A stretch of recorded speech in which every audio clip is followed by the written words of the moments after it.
Ano, that's okay. I can find time. Gumalit siya. Okay. Pero napunta yung ng Vietnam. Sinabi ko, after Vietnam, nilakad kayo. Tutok natin. Sabi ko, parang alam mo na kung kailan ang balik. Sinabi namin. Kaya susunduin ko yun. Sunduhatin pa kami noon. Hindi yung kaklase ko. Nakilala namin sa Australia. Nagbakasyon sa Australia yun. Pagkapunta sa church ko, doon ko siya nakilala. May anak siya pinag-aaral doon.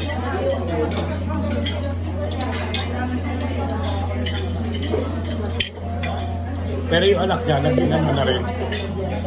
Naging permanent na rin sa Australia kasi nakapag-asawa rin ng Pilipino. Kasama namin sa church, anak ng taga-church. Pangasawa niya. So Australian citizen yun.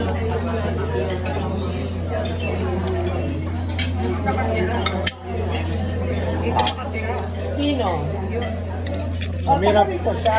Taga-rito siya. Taga-Mirabela sila eh. Miranila. Miranila.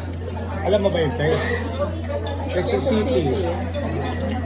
Quezon City. Kapitbahay nga nila si ano? Miranila.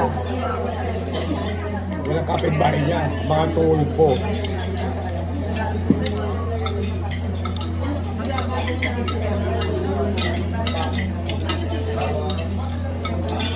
Ang negosyo niya at logistic.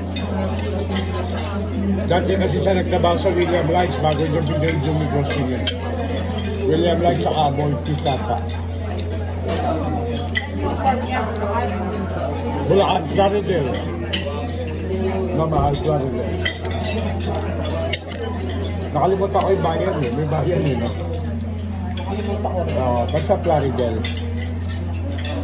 Lapit lang ate. Yung sinundo ko sa bahay, parang 40 minutes lang kami. Nandun na kami sa farm niya eh. Diba mahal? Ha? Walang traffic. Walang traffic. Tama nga. Kaya nga sinabi ko, gusto ko sama sila ano.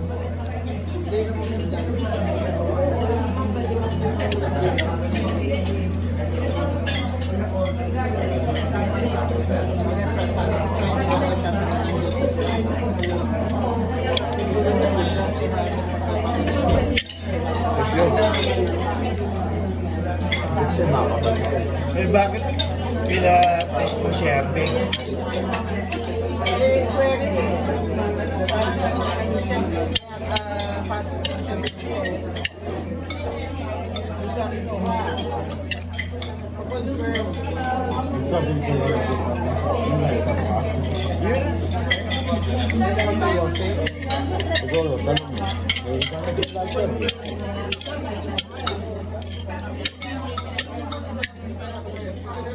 Nakakita ka ng lighter ko yan. Order. Kaya. Wala ka naman Paano ko lang?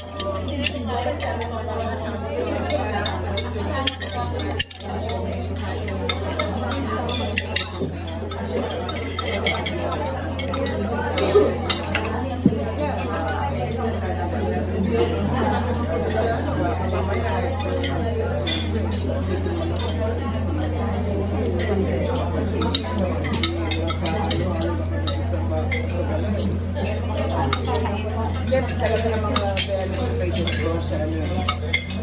Kaya hindi ako dati pupulat sa dialysis, permanent, malikas din sa pero hindi ako pwede mag-ship. Thank you. Thank you.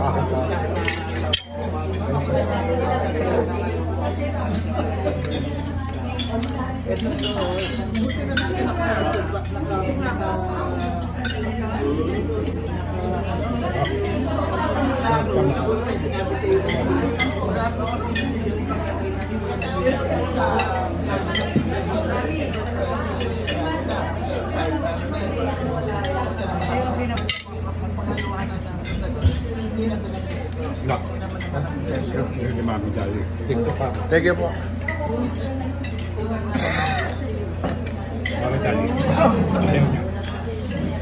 Gusto niya siya.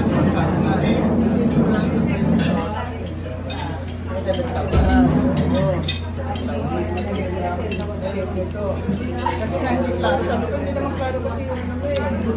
Hindi nila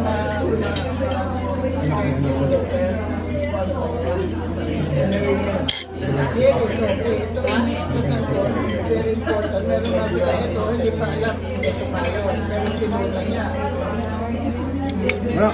Ay, gawin ba ito? Dito. Gusto yung ba yan?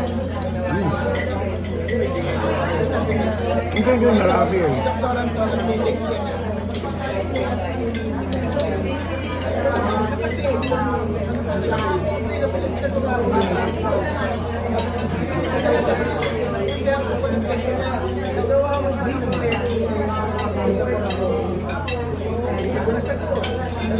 Lari si Mike, pero anak ni Mike. Si Mike.